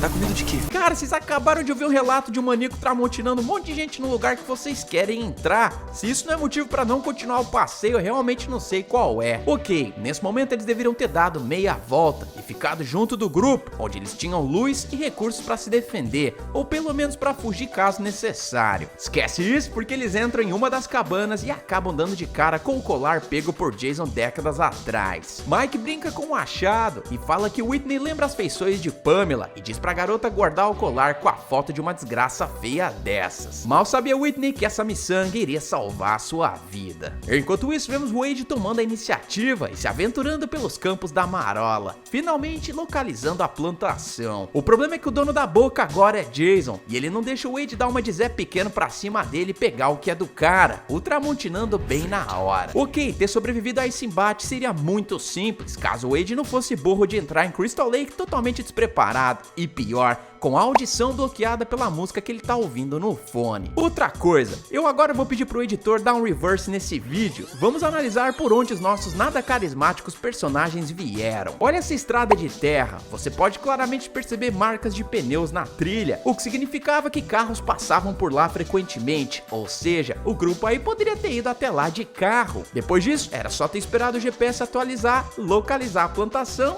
e pegar toda a erva do Bob antes do sol se pôr, mas não, eles preferem se expor ao perigo e acampar ali mesmo. Nesse meio tempo, Rich tá querendo encher o copinho com a Amanda, mas a garota fala que não vai rolar, já que ela tinha acabado de ouvir um barulho do lado de fora e acha que Wade tá curtindo uma sessão privê ao observar o casal. Rich então sai da barraca pra cobrar o ingresso do amigo, mas não o encontra. Em vez dele voltar pra cabana e explicar pra mulher que o Wade não tava dando uma espiadinha, não, ele resolve deixar o fogo da danada queimar o barraco e vai pra floresta procurar pelo cara. Nessas horas eu me pergunto, por que, mano? Dane-se, porque Rich descobre que não vai precisar dividir os lucros da venda com Wade, porque ele vê o presunto do amigo e corre pra avisar a fogosa do perigo. Porém, Amanda é capturada por Jason, que tá tinindo pra assar a carne dela na churrasqueira, ou nesse caso, no saco velho que ele arranjou. Rich fica toda afobada e vê que tem muito mais fogo pra apagar agora. No entanto, a sua perna é pega por uma armadilha de urso, o imobilizando enquanto ele vê o final do churrasco de Amanda. Ok, ainda bem que essas armadilhas não são projetadas pra capturar humanos, e sim ursos e outros animais que não têm mãos. Felizmente, Rich ainda tem as duas e poderia forçar a abertura da armadilha pra se livrar dessa engrenagem, mas não, ele prefere chorar as pitangas e esperar pelo melhor. Nesse balaio de gritaria, planta e dor, nós vemos Mike e Whitney encontrando a cama de Jason, que ainda por cima tá com o nome dele estampado na cabeceira. Jason, não é o cara da história do Wade? Mano, faz 15 minutos que você ouviu a porcaria da história. Dane-se, porque Jason dá uma de John Rambo e usa a posição privilegiada do porão pra acertar a machete no pé de Mike. Nesse momento, tudo que o Zé Mané aí tinha que ter feito era ter subido na banheira em que Whitney se encontra nesse exato momento, mas não, ele prefere brincar de desviar dos ataques de Jason e falha miseravelmente. É então que Mike é arrastado pra baixo e no último sopro de vida, ele ganha um pouquinho de inteligência e dá o melhor conselho pra Whitney. A garota corre e vê que Jason já tacou o terror no acampamento deles. No entanto, Rich ainda tá vivo e pede a ajuda dela pra se livrar da armadilha, o que infelizmente não acontece, pois Jason corre e finca a machete no coco do danado. 6 semanas depois, nós vemos mais um bando de jovens lazarentos chegando a Crystal Lake. Porém, esse grupo é leite com pera e eles não vão acampar no meio da floresta não, já que o pai do jovem Trent cedeu a cabana de inverno dele para que o filho e seus amigos passassem o final de semana curtindo lá. Eles param para abastecer e vão comprar uns Doritos na loja de conveniência, e é lá que nós descobrimos que o Sam Winchester tinha uma irmã e que ela era a própria Whitney, desaparecida depois de conhecer Jason em Crystal Lake. O cara tá distribuindo uns flyers pelos comércios na esperança que alguém tenha visto a irmã caçula, porém Trent é mais grosso do que cano de passar toroço e fala pro Sam ralar peito da fila. O Sam não leva desaforo pra casa e fala que o Trent é um vacilão. Demorou, vem! Vem! Não falando do meu pai? Demorou, vem! Ei! Nosso herói então continua espalhando os panfletos pela vizinhança até chegar na casa de uma vovó sinistra. A mulher fala pra ele que os moradores apenas querem paz, assim como Jason, que não aguenta a farofada da cidade grande. A véia também revela que a irmã do Sam provavelmente já foi de Americanas, o que deixa o cara totalmente abalado. Ele tenta pegar mais informação com a tia dos bolos, mas ela fecha a porta na cara dele. Ok, imagina que o seu ente mais querido desapareceu e você encontra a única pessoa na região que parece ter alguma informação sobre ela. É bom lembrar que é o interior do país, então não tem muita gente por perto daquela mulher. Portanto, se a minha irmã tivesse desaparecida, eu teria metido o pé na porta dessa véia e feito a mulher ter mandado a letra e parado com esse mistériozinho a lá Scooby-Doo. Dane-se, porque Sam vai embora e acaba sendo parada pelo xerife Break.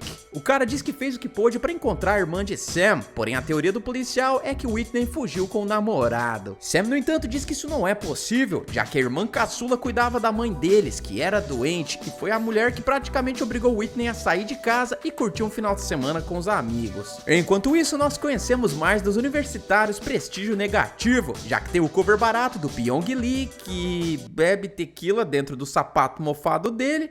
Que nojo.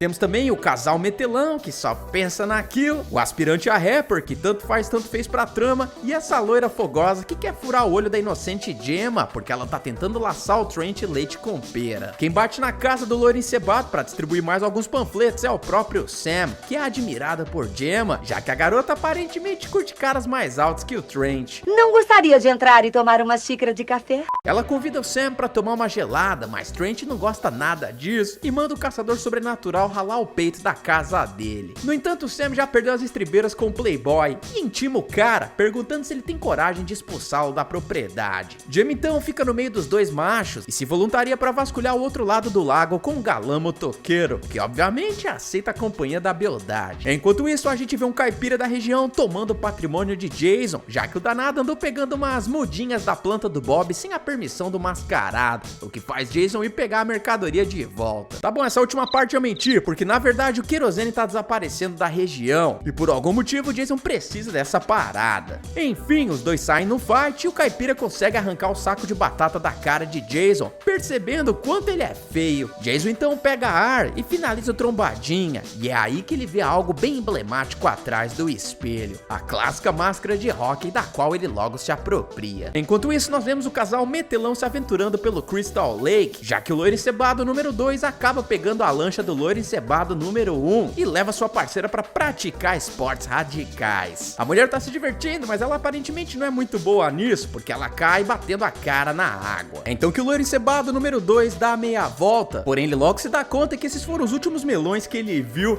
já que uma flecha passa pela sua cabeça. O presunto derrubado então começa a acelerar o motor do barco e nesse momento a garota percebe que realmente tem alguma coisa estranha, mas mesmo assim ela simplesmente fica de frente pro barco e tem a sua cabeça macetada por ele. Cara, nessa hora, percebendo o perigo, a mulher poderia simplesmente ter nadado 3 metros pro lado, mas não, bora ficar ali com o hematoma feio da peste. Desorientada, a mulher olha pra margem do lago e finalmente vê o Jason. Como ela percebe que aquele cara não é flor que se cheire, ela sai nadando pra debaixo do pier, o que foi um claro erro de estratégia. Se a mulher tivesse nadado até a outra margem do lago, ela provavelmente conseguiria uma vantagem em relação a Jason, que teria que percorrer todo o trajeto a pé. Outra coisa que ela poderia ter tentado fazer seria subir no barco onde o loiro encebado número 2 estava abatido, já que dessa forma ela poderia se esconder no convés da embarcação, ficando longe do alcance de flechas de Jason. Além disso, geralmente essas embarcações têm um aparelho de comunicação para pedir ajuda, que ela claramente poderia ter usado nessa situação. Dane-se, porque ela fica ali escondidinha, mas Jason não é trouxa, já que ele percebe a artimanha e crava a Tramontina na danada. Algumas horas se passam e finalmente vemos Sam e Gemma chegando no acampamento de Crystal Lake. Eles exploram uma das cabanas e percebem que algo de errado não tá certo, saindo da casa logo em seguida. Infelizmente o caminho deles esbarra no do Borucutu e assustados com o tamanho do Borucutu eles decidem se esconder. Infelizmente Sam deixou a mochila pra trás, o que é uma baita cagada nessa situação, porque Jason repara nela e percebe que tem alguém nas redondezas. O capirotão então tem um ataque de pelanca e começa a vasculhar em todos os lugares, mas felizmente Sam e Gemma foram ligeiros e fugiram de lá novamente. Na fuga dos pombinhos apaixonados, Jenna tropeça numa corda que a gente logo descobre pra que serve, já que ela aciona um sistema de sinos no covil de Jason, porque o danado se esconde dos tiras num túnel debaixo da terra. Quem ouve o alarme improvisado também é Whitney, que grita por ajuda, porém Sam e Jenna não conseguem a ouvir naquele lugar. A gente logo se liga que Jason só manteve a garota viva por esse tempo porque ela realmente se parece com a sua mãe Pamela Voorhees. Por acaso Whitney também já reparou nessa semelhança, então nesse caso ela poderia pelo menos tentar tirar vantagem disso, bancando a mãe do catiço e ordenando que ele a soltasse.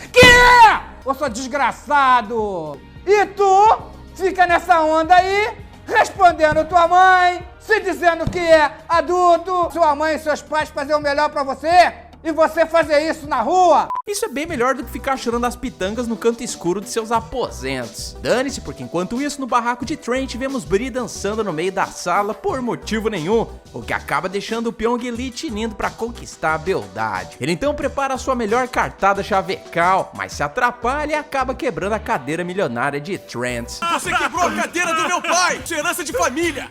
Cara, cala a boca, você é muito chato. Pra acalmar o Zé Mané, Bree decide dar um chá pro cara, só que com outra receita, enquanto o Pyong-lee vai até o depósito de ferramentas pra consertar o móvel. Como o cara já tá chapado, ele decide persistir na marvada ao beber o estoque super selecionado do pai de Trent e jogar basquete num espaço apertado desses. Cara, ninguém liga, porque esse cara realmente só tá aqui pra ser tramontinado. Dito e feito, porque ele dá de cara com Jason e, como qualquer pessoa normal no mundo, resolve bater papinho com um maníaco de 2 metros de altura e ainda por cima usando uma máscara medonha. Muito bom. Ok, nessa hora todo mundo sairia correndo. Talvez se esgueirar pelos corredores das prateleiras fosse uma boa ideia. Outra coisa que o Pyong-lee aí poderia ter feito era ter acertado o vilão com um taco de hóquei caído no chão, mas não, ele prefere ser pego de graça e macetado por Jason. Enquanto isso, vemos Whitney sozinha no cafofo de Jason, quando ela repara que a mochila do irmão tá pertinho dela. A garota então não perde tempo e pega um ferrinho nela, que ela usa pra se livrar das algemas e fugir pro meio do mato. Ela milagrosamente chega perto da porta da casa de Trent, mas é novamente capturada por Jason, o que pra mim foi um erro de ramelão por parte dela. Se vocês repararem bem, o abrigo do vilão tá chapado de armas brancas, como facas, picaretas e mais um monte de tranqueira que ela poderia ter pegado e se defendido caso o bichão viesse pra cima dela. Dane-se, porque Sam e Jenna chegam na cabana e avisam Lawrence sobre Jason. O nosso herói também é inteligente o suficiente pra chamar a polícia usando o telefone fixo, mas eu realmente acho que Sam vacilou feio em não ter dado mais detalhes do que ele tinha visto. O cara aí poderia ter citado que o Burukutu tinha uma altura do cão e tava armado. Além disso, ele deveria ter comentado que o presunto que Sam e Jenna viram tava com uma cabeça faltando, o que indicaria pros tiras o quão perigoso Jason era. Dessa forma, a delegacia com certeza mandaria mais de um oficial pra aquela cabana. Dane-se, porque Trent e Bree terminam de beber o chá e descem pra ver o que tava rolando. O loiraguado não gosta da presença de Sam e tenta expulsar o cara. Contudo, essa briguinha de quinta série não demora muito pra acabar, já que Jason sabota a porcaria dos disjuntores, o que deixa a propriedade sem luz. É aí que do nada Lawrence decide salvar o Pyong-lee e simplesmente faz a coisa mais sensata em filmes de terror: se separar do grupo. Pô, cara, de novo! Nesse caso, ele não deveria ter feito isso, sendo que a coisa mais sensata seria ele permanecer com o grupo, ou pelo menos convencer toda a galera a ir lá fora salvar o Pyong-lee. Dane-se, porque Lawrence vai sozinho até o depósito armado com uma tampa de panela e um atiçador de lareira, sendo que 5 minutos depois a gente descobre que o pai de Trent tinha uma pistola na casa, que muito bem poderia ter sido emprestada pro rapper aí, mas não, bora deixar o cara se lascar sozinho. Dito e feito, porque Lawrence vê o presunto do amigo e é confrontado pelo vilão. No entanto, o rapper cresceu na Grove Street e sabe se defender sozinho, já que ele acerta a perna do vilão com o atiçador e ainda dá um apavoro no mascarado. O cara corre de volta pra cabana mais rápido do que o Flash, mas comete um erro fatal, pois ele decide fazer isso em linha reta, o que o torna um alvo fácil pra Jason e seu melhor amigo, nesse caso o machado, que é enterrado nas costas de Lawrence. Ok, nessa hora o rapper aí deveria ter corrido em zigue-zague, ou pelo menos numa trajetória que não fosse fácil de ser acertado. Infelizmente ele percebe que agora não pode mais andar e decide chorar igual um garotinho ao pedir socorro. Socorro! Socorro!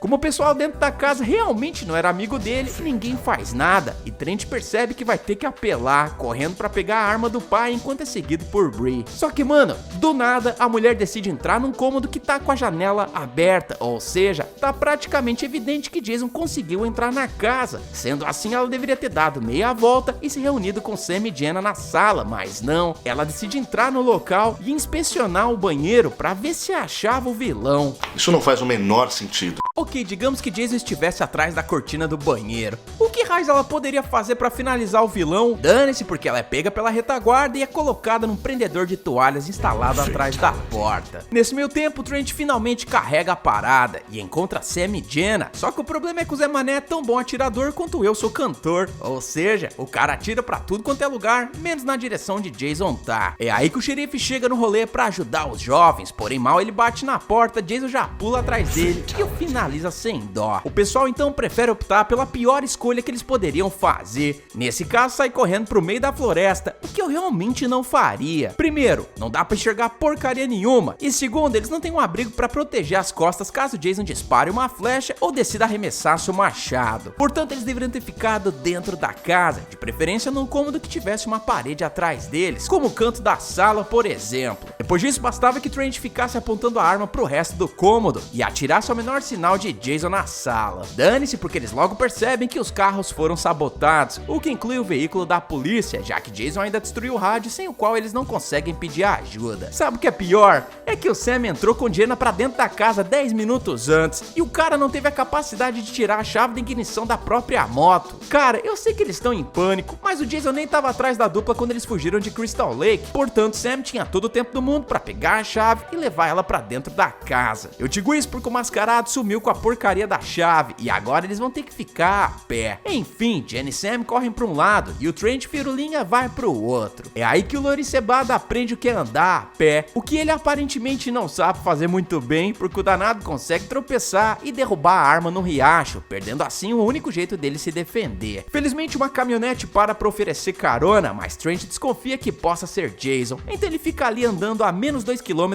por hora, o que dá a oportunidade pro Jason chegar no alvo e cravar a machete no louro aguado. Ok, Trent poderia ter subido na traseira da van e ficado de olho caso fosse Jason atrás do volante. Se Trent suspeitasse que o cara estivesse levando ele para um lugar escuro da floresta, ao menor sinal de perigo, bastava só pular do carro e sair correndo para dentro do mato o mais rápido possível. Azar dele, porque o motorista era só um vovô legal querendo fazer a boa ação do dia. Enfim, Sam e Jenna dão no pé e acabam encontrando a entrada do ninho de amor de Jason. Finalmente Sam e Whitney se encontram e se abraçam um pouquinho, porém Jenna diz para ele libertar a garota logo, já que Jason tá chegando no cafofo para tirar uma soneca. O Sam livra sua irmã e os três correm de lá, o que na minha opinião foi um erro fatal nesse caso. Olha só, Jason não sabia que Jenna e Sam estavam ali, sendo assim eles poderiam apelar para um plano quase sempre infalível, o do prisioneiro doente. Se Whitney tivesse gritado de forma histérica, Jason muito provavelmente seria atraído pelo barulho. Dessa forma, tudo que Sam e Jenna teriam que fazer era ficar escondidos ali no cantinho da sala, apenas esperando que o danado entrasse nela para atacá-lo pelas costas, já que naquele bunker tinha uma picareta perto da entrada que com certeza faria um lindo estrago na carcaça do lazarento. Dane-se, porque eles preferem correr e infelizmente Jenna fica por último na fila do pão e é devidamente tramontinada por Jason. Os irmãos Parada Burra saem correndo e encontram um galpão. Nessa hora Sam poderia ter tentado ver se a chave do caminhão na frente do local estava dentro do veículo, mas esquece isso porque ele fala pra irmã se esconder lá dentro. Ele então se arma com uma foice e espera pelo confronto final, que olha só, não demora nada pra acontecer, porque é aí que temos mais um episódio de Trocação.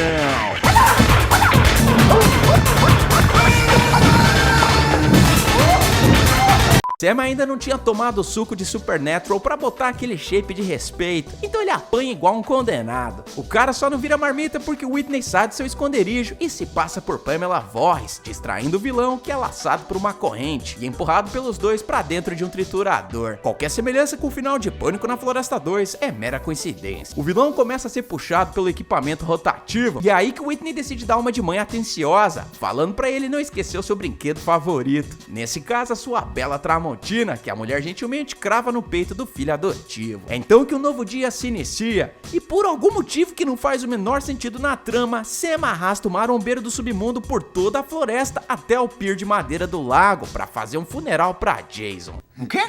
Cara, depois de um pesadelo desses, tudo que você quer fazer é ficar o mais distante possível de Crystal Lake e ir pra casa tomar um banho. A última coisa que você faz é um funeral com honrarias pro cara que tentou te macetar. Esquece isso porque o presunto é mandado pra dentro da água, assim como a máscara dele, que vai parar no fundo do lago. Os dois irmãos então param um pouco pra recuperar o fôlego, porém Jason renasce e arrasta Whitney pra dentro da água. Pessoal, espero que vocês tenham gostado do vídeo e me diz aí nos comentários qual foi o melhor filme desses capítulos perdidos. Não esquece o like e aproveita para ver a primeira parte da saga que tá aparecendo aí na tela. Eu vejo vocês no próximo vídeo e valeu!